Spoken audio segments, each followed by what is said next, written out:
Escandaloso, lo revela la unidad de reportajes de Radio Bio Bio y lo están viendo ustedes ahí en pantalla. En Familia se titula: escuchas revelan que jueza ayudaba a hijastro narco a evadir investigación de la fiscalía. Una situación increíble.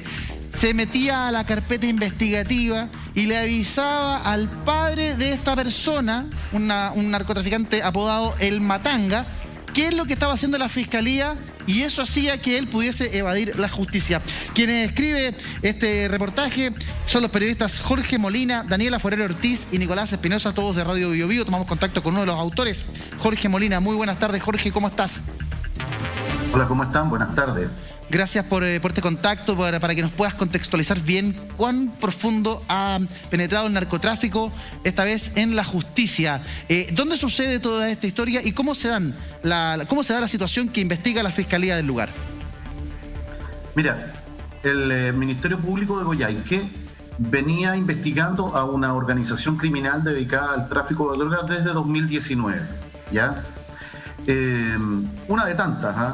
No tenía alguna particularidad hasta enero de este año, cuando dentro de las escuchas de esa investigación, que tenía un rol que era el 419-2019, el número es importante, después lo vamos a concatenar, y la Fiscalía lo que hacía era tener las autorizaciones judiciales de la magistrada Urbina para tramitar ese caso.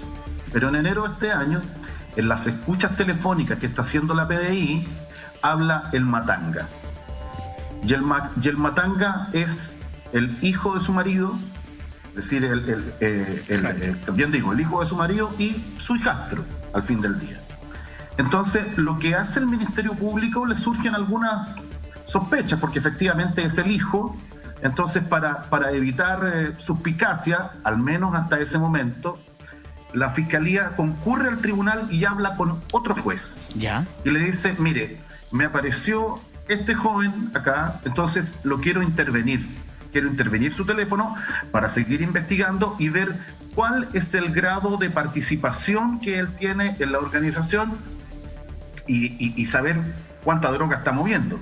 Y cómo está operando, digo, en todo el caso, propiamente tal. Claro. Entonces le pide a este magistrado y le dice: por favor, magistrado, usted resuelva todo, pero solo usted. Que nadie más se entere para evitar filtraciones, porque esta persona tiene estas características y es hijastro de una magistrada. Entonces, el magistrado Dabod dice: bueno, ok, la deja como reservada, pero ocurre que distintos magistrados que están en este tribunal, ¿ya?, tienen claves y privilegios digitales para poder mirar estas causas. ¿Ya? Y quien la miraba era precisamente la jueza. Entonces, por ahí empezó una sospecha de que la magistrada podría estar eventualmente, hasta ese momento, entregando información al padre y el padre al hijo. Con el paso del tiempo y las escuchas, el Ministerio Público empezó a tener una convicción de que esto era así. Eso yo quiero saber, Jorge, ¿cómo se da cuenta el Ministerio Público de que la jueza está ingresando a la carpeta investigativa y traspasando información al investigado? Por las escuchas telefónicas. Las conversaciones que tiene el padre de El Matanga con su hijo, este último, con otra imputada en la causa, empiezan a aparecer datos e informaciones, ¿ya?, que solo la magistrada podría conocer y la Fiscalía, obviamente. Pero en ese momento lo que hace el Ministerio Público es pide al tribunal intervenga los teléfonos de la jueza y el marido. ¿Ya? Y en estas interceptaciones, lo que empieza a quedarle claro a la Fiscalía es que ella va reconociendo que entra a la causa a la cual no debía entrar, porque ella no la estaba tramitando ya.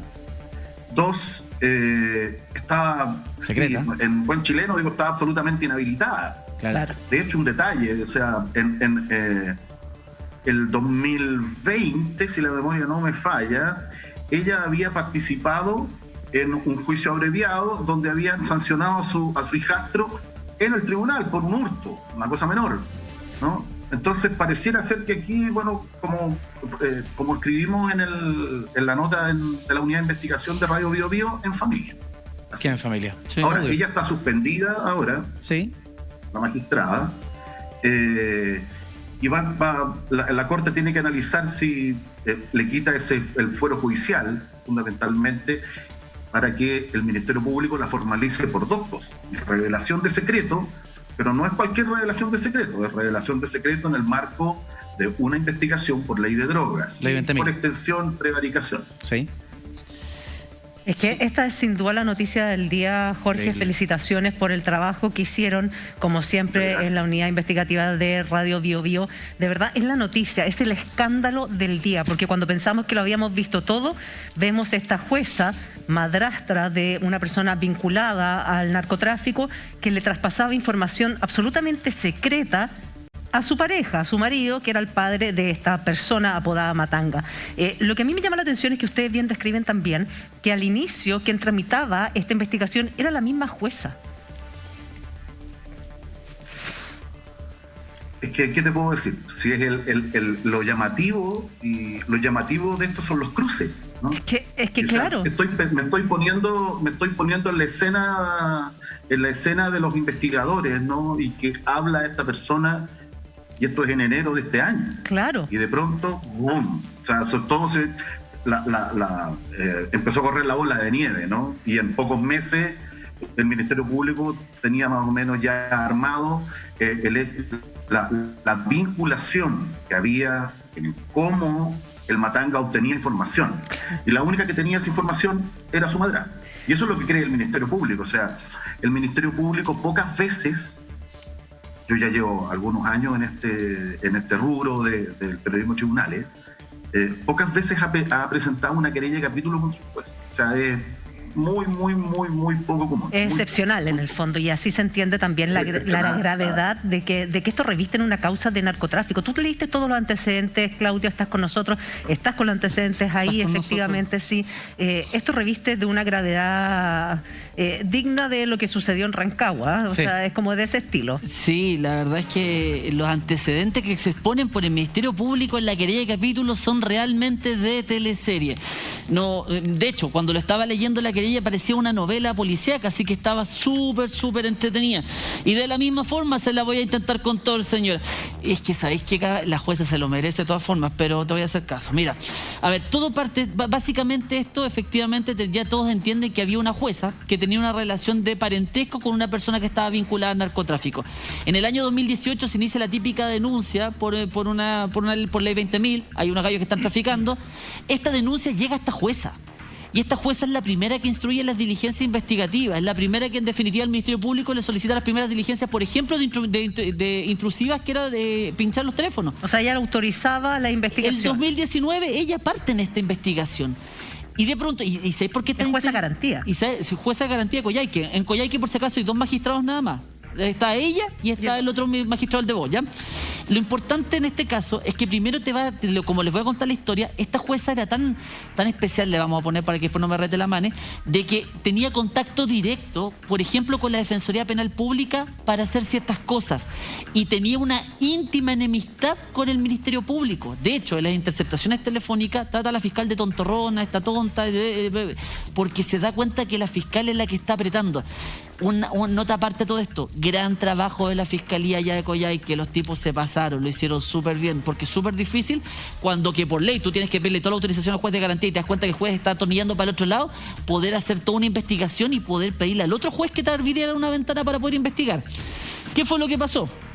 Básicamente, en esta investigación por droga, ellos se comenzaron a dar cuenta que había cosas extrañas. El imputado de pronto dejó de tener el tráfico habitual que tenía por su llamado, había dejado de hablar, comenzaron a darse cuenta que habían cosas bastante extrañas, y la fiscal a cargo del caso hizo el link que el año 2017 la magistrada se había casado con el papá del imputado. Y dijo la fiscal, acá me huele que hay algo raro. Y comenzaron a revisar cuántas veces esta magistrado se había metido a la famosa causa, la 419, que era la que estaba comentando el periodista, y comenzaron a acuerdarse que la magistrado, no obstante ya haber estado inhabilitada, porque ella no podía meterse a esa causa porque le habían pedido a otro magistrado que la viera, ella se seguía metiendo. ¿Por qué? Porque en el sistema de los jueces va quedando el registro de cada vez que tú te vas metiendo en una causa. Entonces la fiscal dijo, ¿y por qué esta y comenzaron a ver que las fechas en las que se metía justo habían también coincidido con las fechas en las cuales el imputado había dejado de tener tráfico telefónico? Está de cajón. Acá hay alguien que está sacando la información. Y la fiscal lo que hace es pedirle al otro juez, autoríceme por favor, pero para callado, que nadie sepa, ni menos su colega, de que ahora yo le quiero pinchar el teléfono a la magistrado y a su marido para saber qué es lo que está pasando acá. Y el juez dijo, sí, ningún problema me parece, pínchale el teléfono a estos gallos. Y en esas interceptaciones telefónicas se sabe primero cómo la magistrado estaba ingiriendo con una defensora penal pública, que era porque cuando toma el detenido a su hijastro, ojo, a su hijastro, al delincuente, al matanga, ella toma contacto con la defensora penal pública y le dice, oye, podría presentar una protección, una cautela de garantía, porque el otro magistrado va a salir de vacaciones y yo soy la única que queda acá del titular, así que si lo hacemos rapidito en tal fecha, a mí me toca verla. A ese nivel llegamos. Y la defensora penal pública, que estaba recién llegada a Coyhaique, le pareció horrible esto que la jueza de garantía lo haya llamado como para instruirle que presentara una cautela de garantía en favor de un imputado determinado. ¿Por qué? Cocinando la justicia. Claro, decía, ¿por qué está tan preocupada de esto? Y va y se lo cuenta al defensor como regional, jefe que tenía. No obstante eso, la magistrado toma teléfono, también interceptada, pinchada telefónicamente, hablando con el defensor jefe ya de la regional de Coyhaique. Oye, sí, ¿sabes que esta galla, la tontorrona esta, la fiscal me anda molestando? ¿Tú sabías, Juanito, por qué esta tontorrona me está pidió que yo no podía tener acceso a la causa? Pidió un oficio súper raro, pidió un oficio como queriendo saber quiénes ingresan al sistema, como si no supiera que todos los jueces podemos ingresar al sistema. Y el defensor le decía, mira, la verdad es que no sé por qué lo habrá pedido, pero tú sabes que esta fiscal pide cuestiones, no tiene idea para dónde va la micro, bla, bla, bla. Dispara para todos lados, pero después no hace nada. Es media cobarde. Es media cobarde, le dijo este defensor a la jueza. No, si esta tontorrona no cacha para dónde va la micro. Cuento corto, al final esta magistrado se comenzó a dar cuenta de que se estaba cerrando toda la investigación sobre ella. De hecho, esta fiscal había abierto una nueva investigación solamente para perseguirla a ella por estos delitos que se estaba sabiendo que ayudaba. Y aquí quiero entrar al detalle. ¿Cómo que estas supieron de que ella era la que estaba pasando información a su marido y que su marido a su hijo? Se pinchó el teléfono del caballero, de su marido. Y el teléfono de su marido, él tenía contacto con su nuera, con la esposa del matanga, que también estaba metida en la banda de narcotráfico. Y en esas interceptaciones telefónicas fue donde lograron determinar que él, lo que le confesaba a su nuera, era que él se metía supuestamente al computador de ella, con las claves de ella, y que de ahí sacaba la información para entregársela al hijo sin que ella supiera. Eso fue como una coartada para exculparla un poco, ¿no? Muy bien. ¿Por qué? Porque el Poder Judicial pidió un oficio, el Tribunal pidió un oficio al Poder Judicial para que explicara cómo funciona este tema de las claves. Y el Poder Judicial dice, para ingresar al sistema se requieren 2 claves y no se pueden hacer búsquedas por nombre. Yo no puedo buscar a Juanito Pérez, a Dieguito. Por lo tanto, tú tienes que saber exactamente el rol y años de la causa para poder ingresar a esa causa. Y el papá del matanga no sabía el número, ni rol, ni nada. La única que tenía esos datos era la jueza. Entonces, la única que podría haber ingresado con su doble clave y con todos los sistemas de seguridad era la jueza. La única que sabía el rol era la jueza. Y por eso la fiscalía dice, aquí no me cabe duda que la única que pudo ayudar a esto fue la jueza. Además, otro antecedente, en una pinchada de teléfono, también estaban contando, nuevamente, el papá del imputado le cuenta a la nuera, oye, ¿sabéis qué? Sí, es que copié la carpeta investigativa y te la mandé y te la dejé en el pendrive. Tío, el pendrive viene vacío, viene en cero. Es que tú sabes que yo no me manejo con los computadores, yo no entiendo nada de los computadores. Y el fiscal, ¿qué es lo que dice? Este gallo ni siquiera sabía ingresar al computador, ni siquiera sabía grabar un archivo en un pendrive. ¿Cómo iba a manejar todas las claves que se requieren y cómo iba a manejar el sistema del Poder Judicial para poder llegar a esa causa, consultarla y descargar todos los antecedentes de esa causa para entregárselo a los imputados? Además, Claudio, cuando caen unas personas detenidas, ellas mismas dicen, No, pues si el matanga no se iba preso nunca porque Es que ahí viene el segundo como que se cagüín. corrobora lo que está haciendo. Era Vox Populi dentro de los narcotraficantes. Exactamente, porque además de todos estos antecedentes que ya tenía la fiscalía un poco antes que caiga el matanga, habían tomado detenido 2 delincuentes. Y uno de los delincuentes comenzó a contar, porque conocía a esta banda y todo el cuento, y dice, no, si al matanga nunca lo agarran porque tiene su madrastra es jueza de garantía.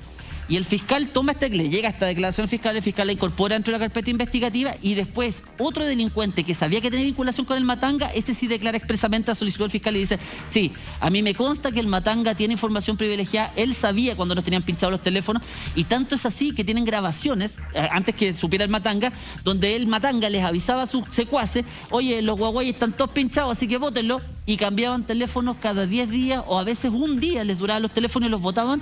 ¿Por qué? Porque el papá del matanga les avisaba que ya estaban pinchados.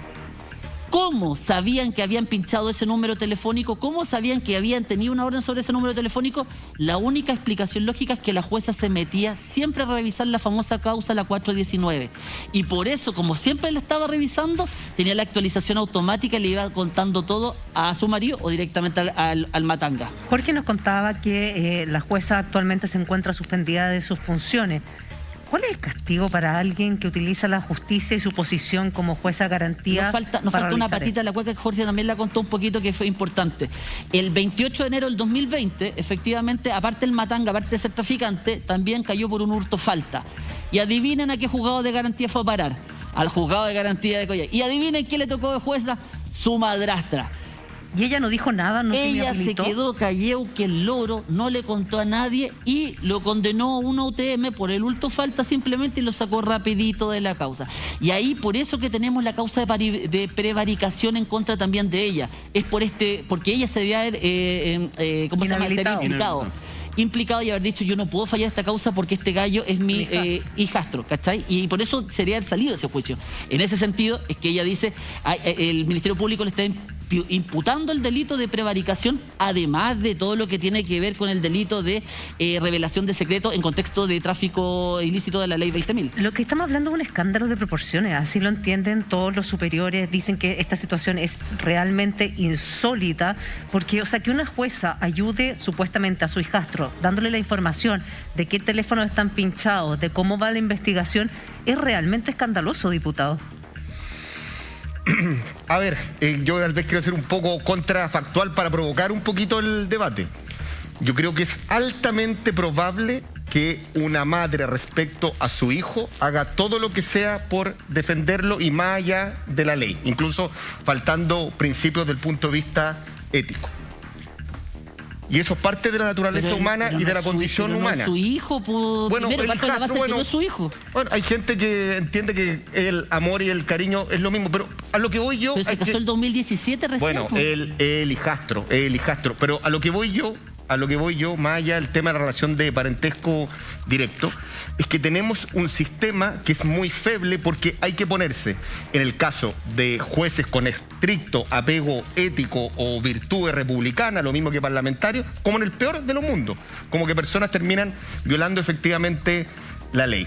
Nosotros tenemos un problema similar respecto al BUD, al Banco Unificado de Datos, que es otra súper fuente de antecedentes que más allá de los expedientes del punto de vista judicial, porque coordina los ingresos y salidas de los chilenos extranjeros, los accesos efectivamente a las cárceles, el sistema penitenciario chileno, los bancos que mantiene el Ministerio Público, que son distintos a los que lleva adelante el Poder Judicial respecto a las carpetas investigativas. Recordemos que hay muchas investigaciones que son desformalizadas, vale decir, aún justamente no están en sede judicial. Y allí creo que vamos a encontrar los mismos problemas. Es que a eso iba, más allá del caso que todos pongamos cara de asombro respecto de lo que puede hacer una madrastra respecto de su hijastra, es que tenemos un sistema que es muy feble. Aquí debió haber existido compartimentación respecto a la carpeta investigativa. Solamente el juez que lleva la causa debió haber tenido acceso. El problema era que ella llevaba la causa. Ella llevó la causa primero. No había más jueces. A ella se la quitaron. Bueno, se la quitaron y ahí tendría que haber actuado la otra patita, que tal vez usted dice el Ministerio Público lo actuó de manera correcta, que es, a mi juicio, a partir de la modalidad Zoom u otros que lo hemos discutido respecto a la reforma del Ministerio Público, que tengamos, por ejemplo, la posibilidad de cambiar rápidamente la territorialidad y competencia de los tribunales. Hoy día, mediante una audiencia Zoom, perfectamente, un juez de garantía, efectivamente, en Santiago puede llevar adelante de improviso, por así señalarlo, una audiencia de esas habría que características. la regla de competencia. Pongo un tema que puede ser, por eso hay que modificar el Código Orgánico de Tribunales. Pongo un término que también me gusta hacer un poco para generar debate. Por ejemplo, tenemos la Fiscalía Sur en Santiago. Lleva adelante por concentración la mayor cantidad de delitos asociados a la ley 20.000 o de droga. Me refiero a la región metropolitana. Ahí la posibilidad que tengamos vicios de corrupción, cuando uno sabe que son los mismos tribunales o los mismos fiscales quien por norma de competencia territorial le corresponde investigar determinados delitos, es que obviamente es caldo de cultivo para que hechos como estos se produzcan. Diputado, y como digo yo, cuando usted hay que ir un poquito más allá y ir pensando en el futuro. O sea, tomar este caso y decir, tenemos que alterar las normas de competencia respecto a quien juzga para que una audiencia asume el día de mañana. Usted vaya como abogado, el concepto Santos en la corte. Yo conozco a todos los del tribunal porque en ciudades es muy fácil, porque comen juntos, se relacionan los fiscales de garantía con los fiscales generalmente, que son las contrapartes, con los abogados. ¿Usted y tenemos que ir cambiando esta cultura de alguna manera que genera, como digo, el soporte para que la corrupción en materia judicial o policial se produzca. Sí, diputado, pero lo que pasa es que, por lo menos en el ejercicio de la profesión, normalmente cuando te toca un juicio, ya sea en primera instancia o en corte de apelación, eso, y tú sabes que hay algún familiar vinculado a algunos ministros, los ministros al tiro se implican, se recusan y salen al tiro. Nadie se quiere meter en ese forro porque es muy obvio. Entonces, la verdad, lo que hizo esta persona va más allá de lo que simplemente modificar la ley por esta persona no tiene sentido. Si era muy obvio que ella no podía fallar ni hacerse parte en estas causas. Era como de lógica. Disculpa, era como muy lógico. En la Fiscalía de la Sexta Región, respecto a un fiscal regional que fue destituido, era respecto que consultaba los casos de un caso en Puerto Montt, que era de un hermano efectivamente del fiscal regional. Y así obviamente puedo de un también... sobrino. Exactamente, de un puedo sobrino comentar y hoy día en otros casos similares, pero como digo, creo que los estándares respecto a, primero, la seguridad informática, tenemos que elevarlo. Y segundo, porque desgraciadamente el delito va aprendiendo y los modos operandi se van replicando, vamos a tener que hacer como en Estados Unidos, donde rápidamente se puede alterar la competencia efectivamente de un tribunal. Y me pongo en otro caso, por ejemplo, Araucanía. Estoy cambiando el tema. La presión que existe respecto a la seguridad de los fiscales es brutal. Hemos visto atentados, les han quemado sus viviendas y ello ocurre justamente en pueblos chicos donde los jueces de garantía viven en el mismo lugar y obviamente son un blanco del punto de vista de eventuales atentados. También, por ejemplo, tenemos que revisar que se puedan juzgar el día de mañana por tribunales de Santiago para evitar justamente esa coacción, opresión, ya sea el punto de vista del poder corruptor del dinero. Diputado, a mí me gustaría dejar algo en claro. O del temor respecto a esa situación. Yo entiendo su punto de alguna manera extrapolar estos casos que son complicados para una zona, efectivamente, para que haya más parcialidad respecto al tema, en fin. Pero me parece que es inexcusable que una mujer que sea madrastra y que se vista de jueza de garantía haya cometido estos hechos y que se les comprueba. Me parece que no tiene ningún tipo de explicación, ni que madrastra, ni mamá, ni no, ninguna. O sea, una mujer que está encargada, que es jueza de garantía, que le dice a alguien, sabe que usted se va a prisión preventiva, no, usted no, que haya callado que la persona que está delante de ella es su hijastro y posteriormente haya ingresado en reiteradas oportunidades, según el reportaje Bio Bio, a este sitio. ¿Para qué?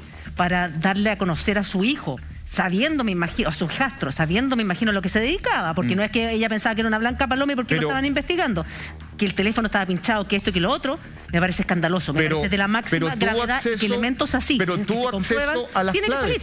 Pero tú, o sea, esta persona se restituía enfrente a una querella de capítulo, pero lo que voy yo, así todo, tuvo acceso a las claves de la carpeta investigativa. Ni siquiera lo hacía del computador del tribunal, lo hacía desde su celular directamente.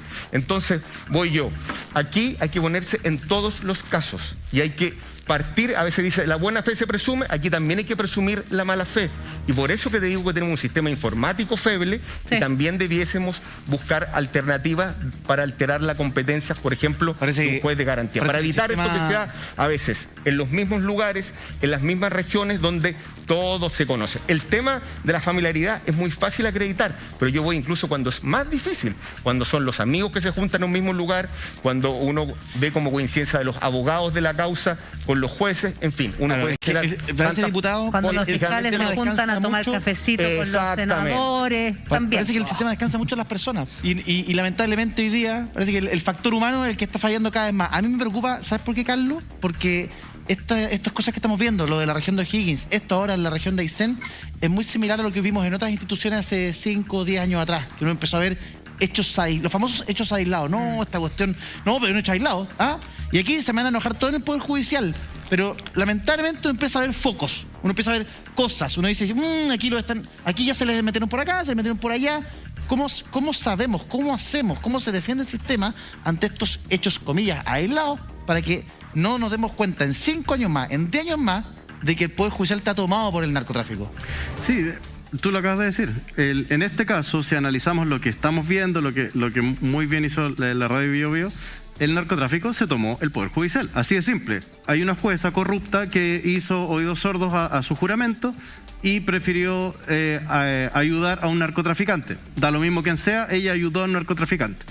Incluso, si vamos más allá, quizás cuántas bandas de narcotraficantes existen en Coyhaique y a lo mejor ella ponía en prisión preventiva a la otra banda para darle el favor al hijo o al hijastro. No lo sabemos aún, es parte de la investigación.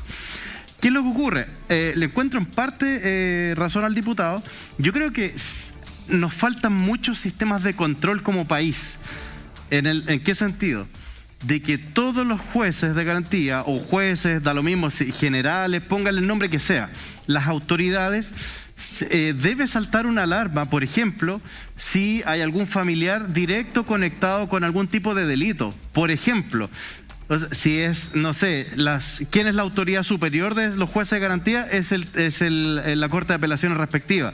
Si hay algún familiar con el RUT, si es así de simple, el RUT aparece y es imputado por el hurto falta, que es un delito menor, pero es un delito, y ella, jueza de garantía, les va a ensuciar la carrera. Y de hecho, ella ya no debería haber sido jueza de garantía. La carrera tiene que ser intachable para la persona que está trabajando, más para un juez y para su familia completa también. Sí, ese es el punto. Entonces, a la Corte de Apelaciones debería tener un sistema de alarma y decir, ojo, a la hija o al hijastro, el hijo natural, da lo mismo, de la jueza X está imputado por hurto, falta o por droga. De inmediato, jueza inhabilitada se saca, no sé, se cambia de juez de tribunal de ciudad, da lo mismo. Pero esos sistemas de control no existen. Es que yo te encuentro toda la razón, Carlos, y además que no estamos hablando de un delito menor. No estamos hablando solo del hurto falta que ella estuvo ahí a cargo. Estamos hablando de narcotráfico. Exacto. Entonces, ahí, y sabemos lo que pasa con el narcotráfico. Una vez que se mete, es muy difícil poder erradicarlo porque tienen una cantidad de plata infinita. Y en ese sentido, Jorge, me parece que lo que ustedes hicieron de hacer público este caso es magistral, porque enciende las alarmas, las alertas, para que esto no vuelva a pasar. Bueno, sí, yo coincido contigo. Yo creo que el valor que tiene la información es haber contado la historia, ¿no? Entregar el relato, en el fondo el cómo, ¿no? Cómo los pillaron y cuáles eran las situaciones puntuales, esos pequeños detalles que son los que van hilando una investigación y le van dando cuerpo a la convicción a la que llegó el Ministerio Público. O sea, y es verdad lo que dicen los otros panelistas también, que bueno, pueblo chico, infierno grande. O sea, el dicho se explica por sí mismo, y eso ocurre mucho en las regiones. O sea, no estoy diciendo nada, digo que no sepamos, ¿no? Y donde los sistemas de control también de pronto son más laxos por esas mismas razones. O sea, probablemente en Santiago, no sé si se habría detectado más rápido o antes, ¿no? O no sabemos acá tampoco si sucede. Claro. No, una de esas también. Ahora, hoy día es el tema en Coyhaique. Nosotros nos contactamos con los periodistas, con nuestros corresponsales allá, y es el escándalo, el tema. Y según entiendo, ustedes también tomaron contacto con fuentes del interior de la Corte Suprema y les dijeron que esto era de una gravedad impactante, ¿o no? Sí, claro. Nosotros consultamos nuestras fuentes en la Suprema y efectivamente estaban muy sorprendidos, indignados también, obviamente. Pero es que es muy grave, muy grave. Jorge, si el Ministerio Público recurrió, si los ministros de la Suprema lo consideran grave, si hay una investigación interna, si está suspendida, lo más probable, digo, esto no sé si irá a ocurrir, pero por las características de los hechos, todo indica que le van a abrir un cuaderno de remoción. Claro. Así ha ocurrido, digo, en general con otros jueces, no por estas razones, pero cuando las situaciones son graves.